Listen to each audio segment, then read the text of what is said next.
حدیث کې راځي نبی کریم صلی الله علیه و آله وسلم فرمایي دا بخل سړی هلاکوي. په یو روایت کې ثلاث مهلکات 3 شیزونه سړی هلاکوي. اول حرص او بخل، دا هغه تابعداري د دې چې کم سړی تابعداري کوي نو دا سړی هلاکیږي. دویم هغه نفسي خواهش چې د دې کم سړی تابعداري کوي دا سړی هلاکیږي. دریم نمبر هغه کس چې خپل رای د ټولو نه غوره ګڼي چې یاره بس ما خبره کړې که چا کټ که خبه ولنی زما خبره ټولو کې غوره ده تاسو پس نه پوهیږئ. نو دا 3 شیزونه د انسان د هلاکت دپاره دي. زکات ورکول د کامل مؤمنانو صفت دی. کامل مؤمنان زکات ورکوي.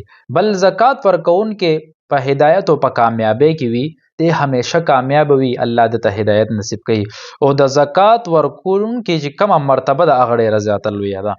بل د زکات خو انسان ورکوي خو د دې د لګولو دپاره یو ځای وي.